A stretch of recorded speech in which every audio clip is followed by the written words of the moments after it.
Hello YouTube viewers, it's 101 Computer Man here, and this is a Bell and Howell tape recorder educator series.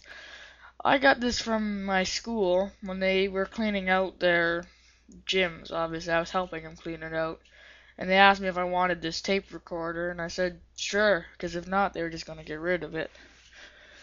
So I took it, and I found out when I got it that the main transformer built into it was not functioning. It was burnt out, I guess. It would come on for a second, then it would click, and it would go out.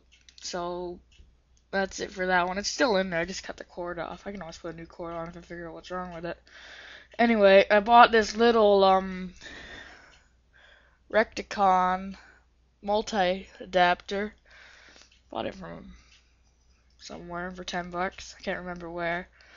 Anyway, I found out how much the voltage was by adding up what kind of batteries it took. It took C batteries, 1.5 volts. So I added up all the 1.5 volts, took 5, came out with 7.5 volts, and so I set the multi-adapter to 7.5 volts, and it runs just fine with it. It's a 500 milliamp adapter, and it doesn't really seem to affect it too much. It seems to work just fine through the battery circuit.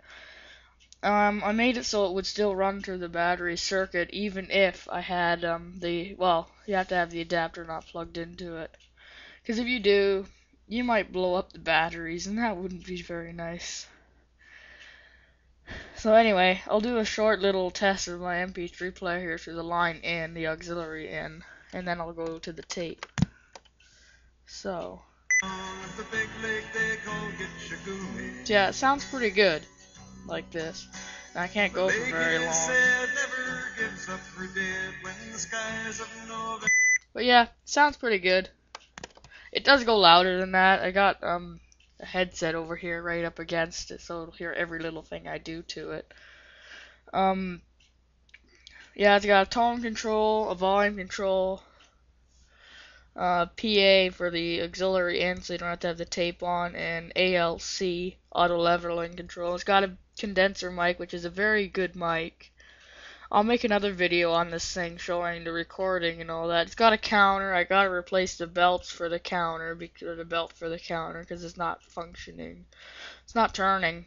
And then it's got this little battery meter slash record meter, so that when you're recording, this camera doesn't like to focus. Anyway, it says record meter, record level or battery level. And yeah, that doesn't really work too well. But the tape deck, it's still got all its original belts and parts inside. It's very well built inside. And this is what the tape sounds like. I think I have to demagnetize the heads though. Now the tone's already as high as it can go, but when you're recording it sounds a lot better. But you can tell it doesn't really have much treble. Everything works. Pause, cue, rewind, and stop, and eject. Now, I said this was an educator series, and the reason for that is that, oh yeah, this thing goes in a little jack that I put in. There's a front here. Sorry about that, that's my microphone there. Headphone, that's a little thing I drilled through the cover there. And the auxiliary, I don't know if you can see that, mic and remote. Now, the reason it's an educator series, and it's a very rare thing, I don't think any of you guys that are watching my videos will ever see another one like it. It's got a lot of headphone jacks on the back. It's got 1, 2, 3, 4, 5, 6 headphone jacks on the back. And it's got little name tags on the side.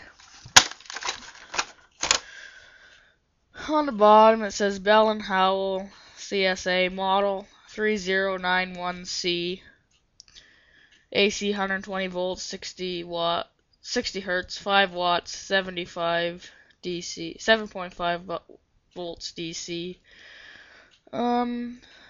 Precision made in Japan 704. little compartments. There's the battery compartment. You can see there's no corrosion or anything in it, which is good. Yeah, everything works just fine. I just have to fix the headphone jack or the auxiliary in because it sometimes doesn't work, but it worked for this video. So we'll see you in another video, and hope you enjoyed this one. There'll be many more to come. Thanks for watching. Bye.